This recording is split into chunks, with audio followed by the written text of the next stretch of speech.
1 Corinthiens, chapitre 2, verset 15. L'homme spirituel, au contraire, juge de tout, et il n'est lui-même jugé par personne.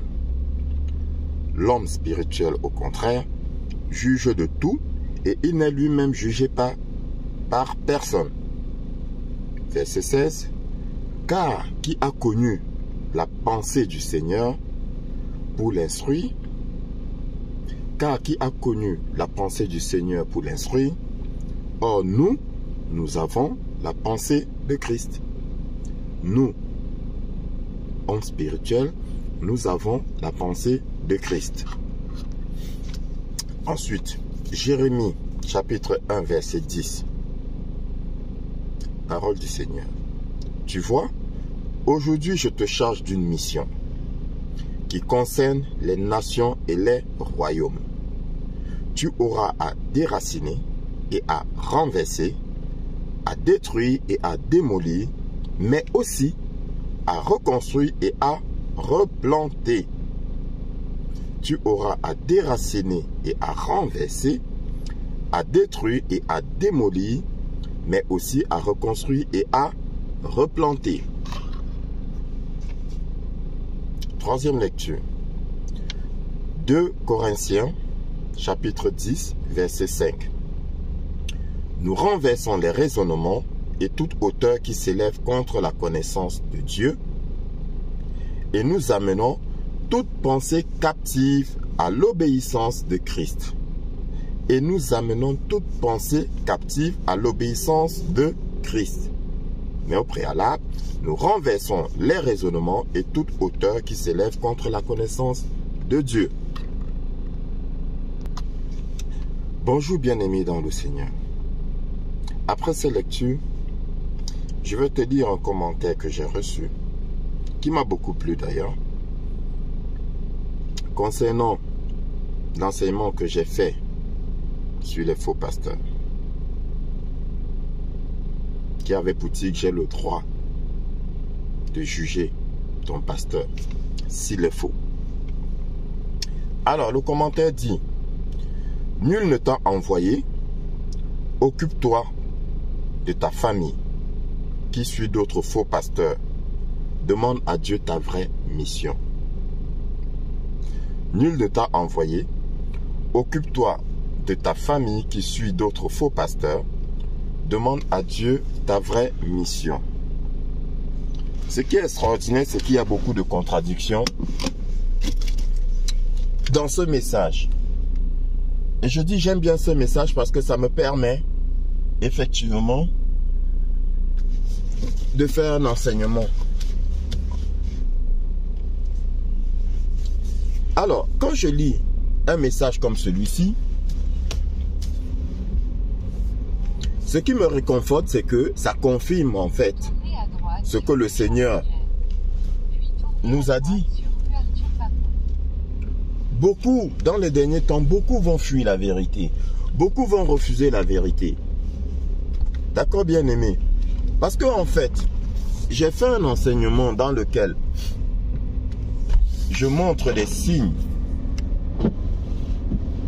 Je donne des éléments qui te permettront de savoir si ton pasteur est de Dieu ou pas. Voilà quelqu'un qui m'envoie un commentaire et qui me dit que nul ne m'a envoyé. Déjà, qu'est-ce qu'il en sait? Ça, c'est de deux, occupe-toi de ta famille qui suit d'autres faux pasteurs. Ben justement, c'est ce que je suis en train de faire. Parce que ma famille, c'est qui? Ma famille, c'est qui? Qui sont mes frères? Qui est ma mère? Qui sont mes frères et mes sœurs? En vérité, je vous le dis, ma mère, mes frères et mes sœurs, ce sont ceux-là qui partagent la parole de Dieu avec moi, dit le Seigneur Jésus-Christ. Alors, cette personne me demande de m'occuper de ma famille, mais ce que je fais déjà, vous êtes ma famille, bien-aimé. Vous êtes ma famille. Et nul ne peut voir son frère s'égarer, ou encore nul ne peut cheminer sur une route, voir qu'il y a un ravin, tout en sachant que derrière lui il y a sa famille qui arrive en toute vitesse, et contourner l'obstacle sans avertir sa famille. Non, bien-aimé.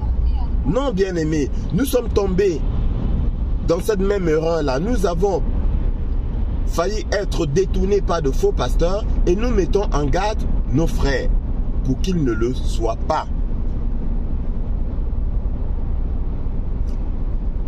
Occupe-toi de ta famille. Je répète, c'est ce que je suis en train de faire. C'est ce que je suis en train de faire. Je suis en train de m'occuper de ma famille en Christ, ma vraie famille. Ma vraie famille, celle-là qui a le même esprit que moi. Parce que je vous l'ai dit dans un enseignement, ton frère et ta soeur, c'est celui qui a le même esprit que toi. Ce n'est pas nécessairement celui qui est sorti du même ventre que toi. Et je répète, quelqu'un peut sortir du même ventre que toi sans toutefois être ton frère. Caïn avait tué Abel. Caïn avait tué Abel. Il n'avait pas le même père. D'accord, bien-aimé? Il n'avait pas le même père. Il n'avait pas le même père.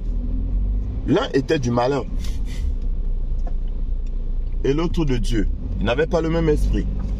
Donc, spirituellement parlant, ce n'étaient pas des frères. Et je vous ai dit, nous sommes un esprit dans un corps et non le contraire. Donc nous sommes avant tout esprit. Donc mon frère, en esprit, mon frère c'est celui qui a le même esprit. C'est celui qui est doté du même esprit que moi, de l'esprit de mon Père, le Seigneur, le tout merveilleux, tout puissant, Seigneur Jésus-Christ. C'est lui mon frère, c'est lui ma soeur, c'est elle ma mère, c'est lui mon père, c'est lui mon enfant. D'accord, bien-aimé? Donc, effectivement, merci de me le rappeler. Je suis justement en train de m'occuper de ma famille qui suit des faux pasteurs. Parce que dans ma famille, il y en a qui suivent des faux pasteurs sans le savoir. Et je suis en train de leur ouvrir les yeux. Voilà. Le Seigneur, ensuite, il dit, nul ne m'a envoyé. Et après, il dit, demande ta vraie mission à Dieu. Mais attends. Quand il dit, nul ne m'a envoyé, ça sous-entend que Dieu ne m'a pas envoyé. Mais d'un autre côté, il dit, demande ta vraie mission à Dieu. Ah donc, en fait, Dieu m'aurait envoyé, mais pas pour faire ce que je suis en train de faire. Mais si Dieu m'a donc envoyé, c'est pour faire quoi? C'est pour faire quoi? Tout serviteur de Dieu a pour mission d'éclairer ses frères. Vous êtes la lumière du monde. Vous êtes le sel de la terre. Et en plus, le Seigneur dit, si le sel perd de sa saveur, avec quoi la lui redonnera? Le lui redonnera-t-on? Si le sel perd de sa saveur, si je perds de ma saveur, bien aimé, mais je suis foutu. En quoi est-ce que je servirai? Vous êtes la lumière du monde. La lumière faite pour éclairer, pour guider, pour réconforter, pour réchauffer, pour rassurer. D'accord? Montrez le chemin. Vous êtes la lumière du monde. Donc, je ne peux pas être la lumière du monde sans toutefois éclairer mes frères et sœurs, sans toutefois diriger mes frères et sœurs sur le bon chemin. J'éclaire le bon chemin, j'éclaire le chemin qu'ils doivent suivre. Bien-aimé, demande ta vraie mission à Dieu. Mais, penses-tu que je ne l'ai pas fait? Bien-aimé, j'ai refusé au départ. Au départ, je disais non. Je disais non. Parce que je voulais rester dans mes pensées du monde. J'avais peur de cette mission. J'avais peur de voilà. Et je vais te dire la vérité, d'abandonner certaines choses. Je disais que, si je suis serviteur de Dieu, je serais obligé d'abandonner certaines choses. Tu te rends compte, bien-aimé, comment la chair est faible? Nous nous accrochons à la chair. J'avais peur de ça. Mais après, quand l'esprit te prend, tu n'y peux rien. Tu n'y peux rien. Et au fil des jours et des événements, bien-aimé, je me suis retrouvé à le faire et j'ai dit que, autant que faire se peut, j'aiderai mes frères à ne pas commettre certaines erreurs. Je ferai le maximum pour que beaucoup de mes frères ne soient pas détournés. Parce que quand tu vois comment on détourne, comment ton frère a été détourné, comment le démon essaie d'arracher ton frère ou ta soeur, bien-aimé, je ne te souhaite pas de le vivre. Je ne te souhaite pas de le vivre. Tout ce que le Seigneur fait est bon. Tout ce que le Seigneur fait est bon. Alors, je reviens à ce message qui est d'ailleurs le reflet de la pensée de beaucoup. Parce que même beaucoup de mes frères et sœurs en Christ, quand je leur dis, ton pasteur là, je dis, tu vas dans quelle église? Il me dit, je dis, ah bon? Je dis, sors de là. Ah non, pourquoi? Hein? Faut pas juger. Dieu a dit, faut pas juger. Mais bien aimé, seul l'homme spirituel juge de tout. Et il n'est lui-même jugé par personne. Mais pourquoi est-ce que l'homme spirituel juge de tout? Mais parce que il juge sur la base de la vérité. Sur la base de la parole, de la justice de Dieu. Et il n'est lui-même jugé par personne parce que pour le juger, le Seigneur a dit quoi? On te jugera avec la même mesure, avec la mesure avec laquelle tu as jugé les autres. Donc si je te juge sur la base du mensonge, on me fera pareil. C'est pour cela qu'il avait dit, ne jugez point afin de ne pas être jugé vous-même. Il n'a pas dit ne jugez pas. Hein. Je l'ai encore expliqué dans un enseignement. Il n'a pas dit ne jugez point. Terminé. Non, la phrase continue. Afin de ne point être jugé vous-même. Donc ça veut dire quoi? Ça veut dire que si tu juges, dis-toi qu'on te jugera également. Et de la même manière que tu as jugé l'autre, on te jugera. Mais si je juge sur la base de la vérité, eh bien, vous n'avez qu'à me juger sur la base de la vérité. Jugez-moi sur la base de la vérité. Et ce qui me permet de rentrer dans ce message et de dire, d'accord, il n'est pas content, il me dit je n'ai qu'à m'occuper de mes affaires, mais sans toutefois me dire en quoi est-ce que ce que je dis est faux. Bien-aimé. Et c'est pour ça que je dis, je rencontre beaucoup de mes frères et sœurs en Christ qui ont de faux pasteurs, et quand je le leur dis, ils refusent. Ils disent je ne dois pas juger. Et quand je leur dis pourquoi, parce que dernièrement il y a un autre qui m'a dit, oui vous les Africains, vous êtes toujours comme ça, vous êtes toujours en train de critiquer l'autre, vous êtes toujours en train de juger l'autre. Je lui ai dit, mais ma soeur, je ne suis pas en train de critiquer l'autre. Je ne suis pas en train de juger l'autre. Je suis en train de dire que ce que l'autre dit, soi-disant venant du Seigneur, est faux. C'est ce que je dis. Je t'ai donné pour mission de déraciner, de détruire, de déraciner, dit le Seigneur. Et nous détruisons les raisonnements et les forteresses. Si ce qui sort de la bouche d'une personne est fausse et que cette personne prétende que cela vient de Dieu, bien aimé, là où je me trouve, je me dois de dire non. Je me dois de dire non. Suppose un seul instant que tu sois dans un milieu où on parle de ton père biologique, d'accord? Parce que pour comprendre les choses spirituelles, on utilise les choses matérielles. Donc, suppose un seul instant que tu sois dans un endroit où on parle de ton père biologique. Et on dit des choses qui ne sont pas vraies, soi-disant venant de ton père biologique. Vas-tu te taire, bien-aimé? Est-ce que tu vas te taire?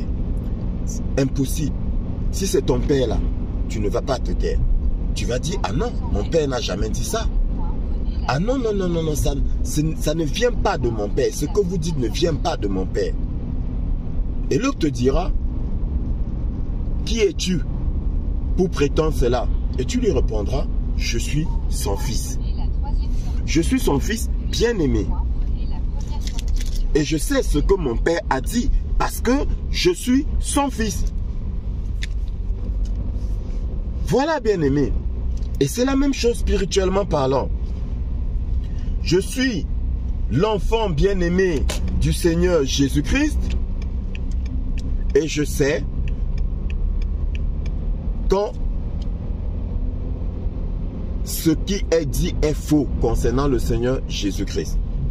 Si quelqu'un dit que la femme a le droit de prêcher la parole, je dis, le Seigneur ne l'a jamais dit. Parce que je sais ce que le Seigneur a dit, c'est écrit noir sur blanc. Je connais la parole du Seigneur. Si quelqu'un dit, si un faux pasteur dit que la polygamie est interdite, je sais que c'est faux parce que le Seigneur ne l'a jamais dit. Bien-aimé, si quelqu'un dit que un homme peut aller avec un homme, je dirais que c'est faux parce que le Seigneur ne l'a jamais dit qu'un homme peut épouser un homme, une femme peut épouser une femme. Je dirais que c'est faux parce que le Seigneur ne l'a jamais dit. Si quelqu'un dit que vous pouvez tous parler en langue dans l'église, je dirais que c'est faux parce que le Seigneur ne l'a jamais dit. Mon père ne l'a jamais dit. Que toute l'assemblée se mettrait comme ça à parler en langue. Dans le désordre, mon père ne l'a jamais dit. D'accord, bien-aimé? Si quelqu'un me dit que on peut porter des amulettes de protection, des bijoux de protection, des bagues de protection, je dirais faux, mon père ne l'a jamais dit. Aussi simple que ça. Aussi simple que ça. Mais maintenant, si quelqu'un parle des choses du monde, mais bien aimé, libre à lui. Ça ne m'intéresse pas. Libre à lui, ça ne m'intéresse pas. D'accord, bien aimé? Je ne vais pas venir publiquement le contester. Je parle de ce que je connais. De ce qui vient de mon père. Pourquoi? Parce que si toi, mon frère, tu n'es pas au courant des consignes, des recommandations de notre père, celui-là qui dit des mensonges va t'égarer. Et mon père me dira, pourquoi n'as-tu pas mis ton frère en garde? Pourquoi n'as-tu pas protégé ton frère? Pourquoi n'as-tu pas pris la main de ton frère pour éviter qu'on ne l'égare, pour le mener sur le bon chemin? Parce que tu avais pour mission de le faire. Pourquoi ne l'as-tu pas fait? Bien-aimé, je préfère avoir peur de mon père que d'avoir peur des hommes. Pensez tout ce que vous voulez, dites tout ce que vous voulez. Je fais ce qui est agréable à mon père. Je dénonce ce qui ne vient pas de mon Père. Si tu ne mets pas le nom de mon Père devant, il n'y a pas de souci. Dis tout ce que tu veux. Dis tout ce que tu veux.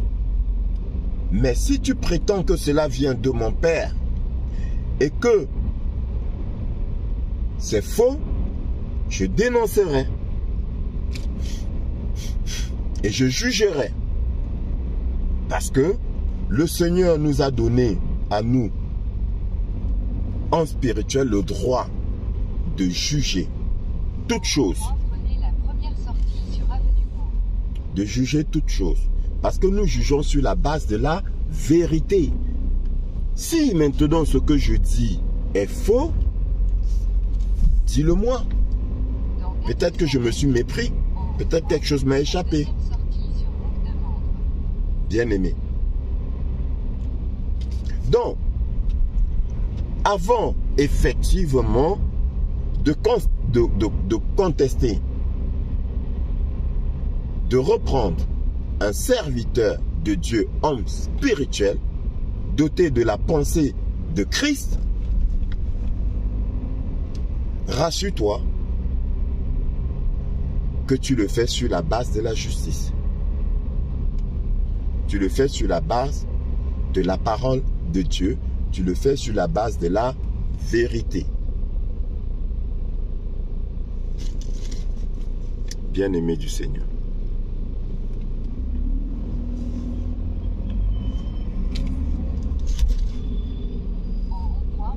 Personne ne peut venir me dire que ce que je fais, ce n'est pas ma vraie mission.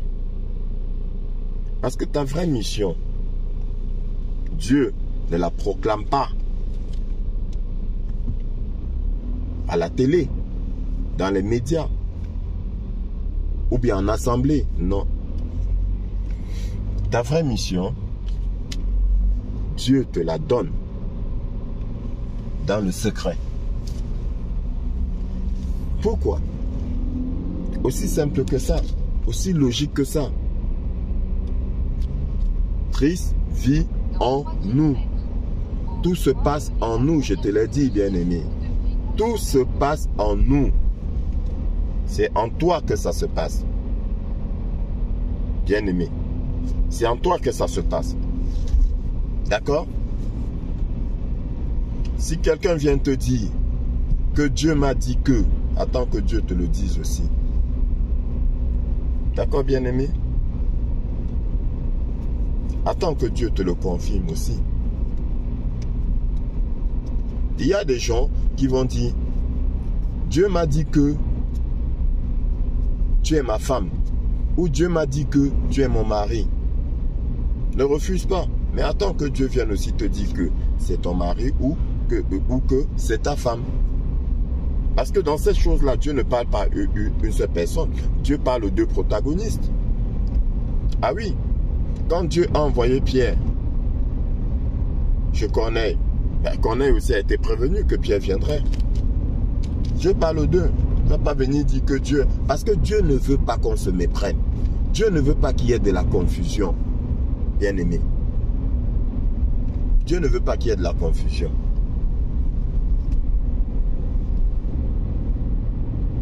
Donc, bien-aimé, quand tu veux reprendre ton prochain, reprends-le sur la base de la vérité. Nous reprenons, nous renversons des forteresses, nous renversons des raisonnements sur la base de la parole de Dieu. Nous disons, c'est écrit où? Ce que je dis, pour me contester, pose-moi la question, c'est écrit où? Si je ne suis pas à mesure de te montrer là où c'est écrit, dans la parole de Dieu, tu peux, bien aimé, dire à ce moment que je suis menteur. Raison pour laquelle je dis tout ce que les faux pasteurs disent. Je les mets au défi de me montrer dans la parole où est-ce que c'est écrit. C'est écrit où? Bien-aimé. Bien-aimé, je vais te surprendre. Je vais surprendre beaucoup. d'entre vous, je pense que je l'ai déjà dit une fois, mais je vais le répéter, c'est important. S'il y a un pasteur, un serviteur de Dieu, qui jusqu'à présent m'a convaincu et que je ne vois point jusqu'à présent pratiquement pas de mensonge dans ce qu'il dit, c'est le pasteur Gédéon de la Tchétchouva. J'ai eu à le dire même à mes proches une fois que lui, c'est un bon pasteur. On m'a crié dessus. Ah, le rigolo là, ah, le fou là. J'ai dit oui, le rigolo là, le fou là. Il est peut-être rigolo, il est peut-être fou, mais en attendant, ce qu'il dit, c'est la vérité. Ah non, il raconte n'importe quoi. Je dis, ah bon? Sur la base de quoi est-ce que tu dis qu'il raconte n'importe quoi? Sur la base de quoi? Et il me répond, mais sur la base de quoi toi aussi tu dis que c'est un bon pasteur? Je dis parce que ce qu'il dit c'est la vérité. Parce que ce qu'il dit c'est la vérité. Il y a quelque chose qui vous échappe, bien aimé. C'est que ce serviteur de Dieu là, je vais l'appeler serviteur de Dieu. Ce serviteur de Dieu là ne sort pas du contexte de la parole. Ces paroles contre, c'est verset contre verset, il dit. Il a coutume de dire verset contre verset. Tu donnes un verset, je donne un verset. Et l'avantage dans ce qu'il fait, c'est que tu ne peux pas le traiter de menteur. Parce qu'il ne fait que répéter ce que le Seigneur a dit. C'est pourquoi quand beaucoup de gens ont eu à me dire, avaient à me dire, oui, tu es trop sûr de toi. Je dis, mais bien sûr que je suis sûr de moi parce que ce que je dis ne vient pas de moi. Si tu considères que Dieu n'est pas menteur, alors je suis sûr de moi. Parce que ce que je dis, c'est ce que Dieu dit. Et vu que Dieu n'est pas menteur, je ne suis donc pas en train de dire des mensonges. La meilleure façon, bien aimé,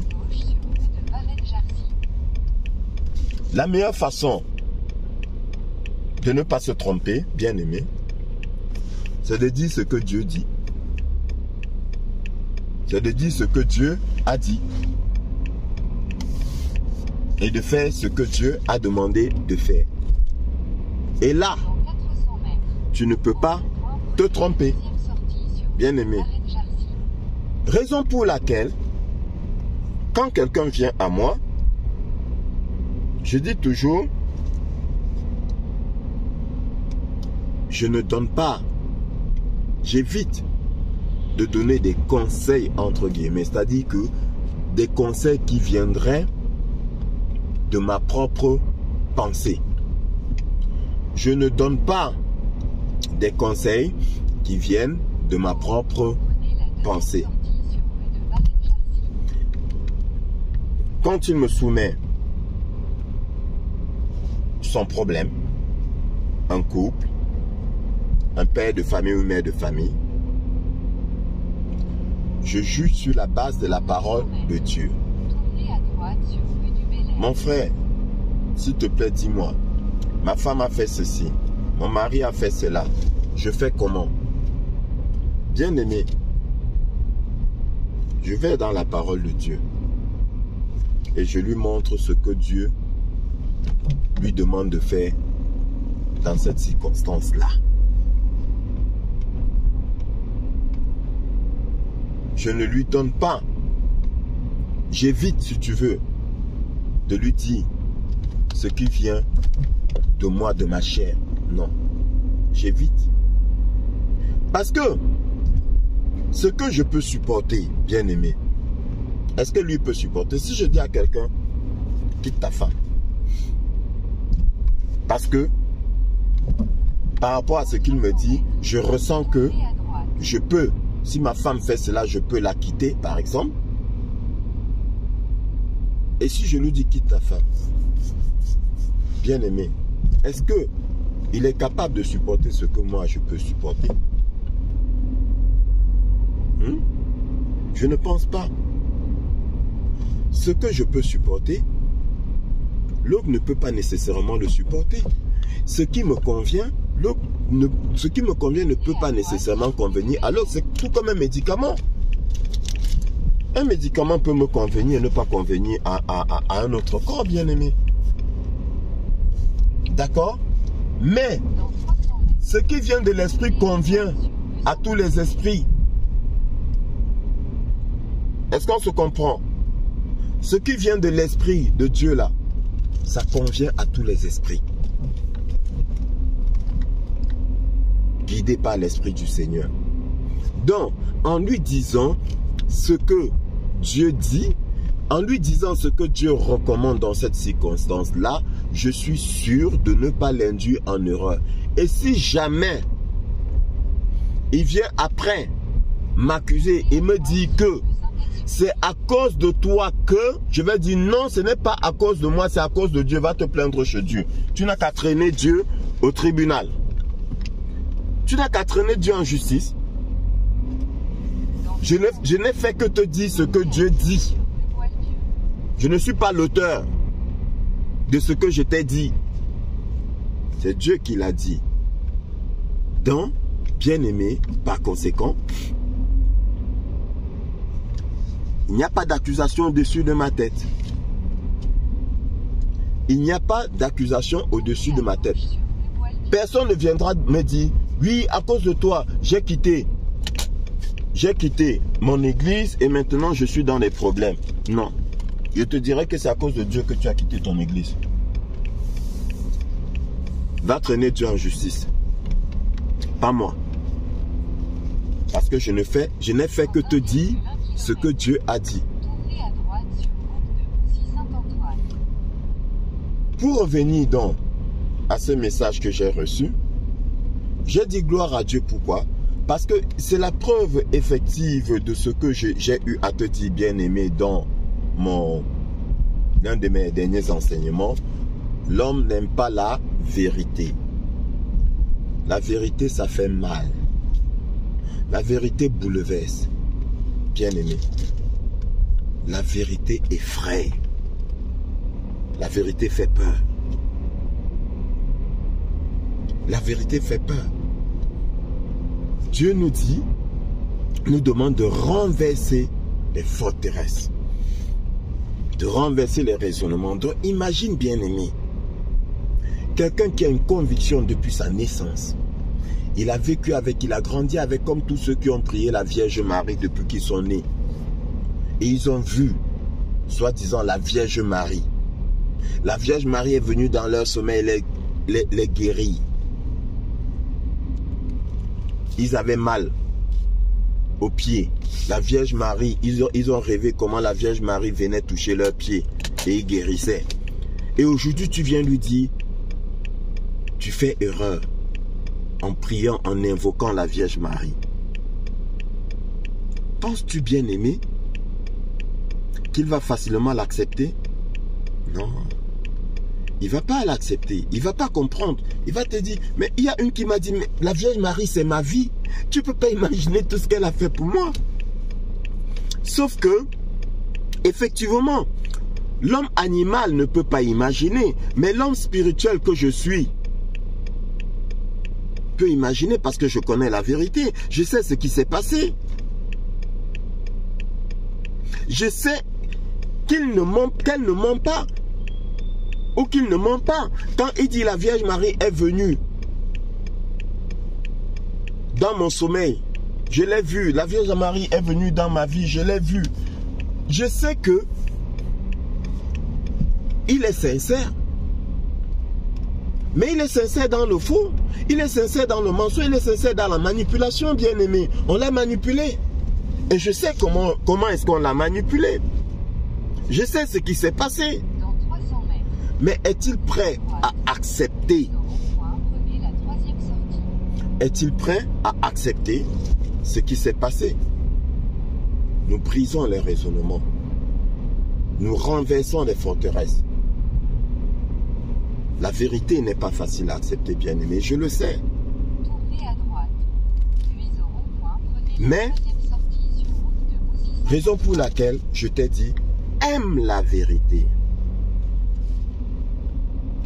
Bien-aimé, aime la vérité.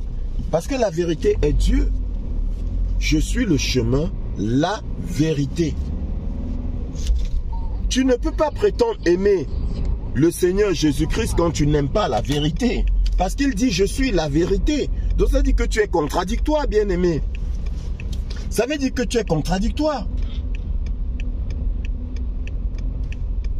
Tu vas dire, j'aime Brice, mais je n'aime pas l'or. Mais Brice et l'or, c'est la même personne.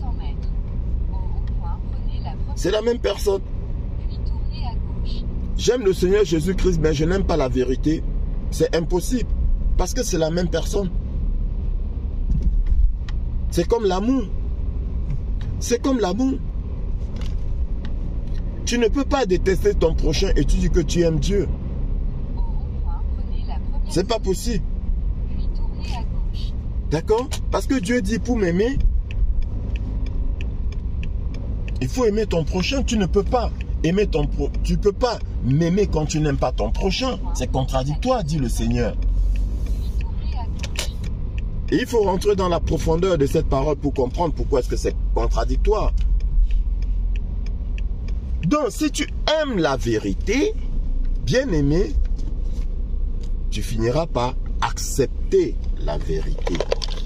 Je ne sais pas si je me fais comprendre. Parce que je t'ai dit au préalable que la vérité est difficile à accepter. Très difficile. Mais si tu aimes la vérité, bien aimé, le jour viendra te dire que Dieu a dit que. Je t'ai dit quoi? Un enfant reconnaît la voix de son père. Tu l'accepteras aisément. Voilà pourquoi, bien-aimé du Seigneur, voilà pourquoi, moi, Brice, j'ai facilement arrêté d'invoquer la Vierge Marie, de prier la Vierge Marie.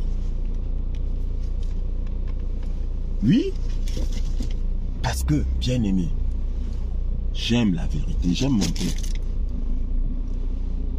J'aime mon Père. Et comme j'aime mon Père, tout ce qui vient de mon Père, je dis quoi?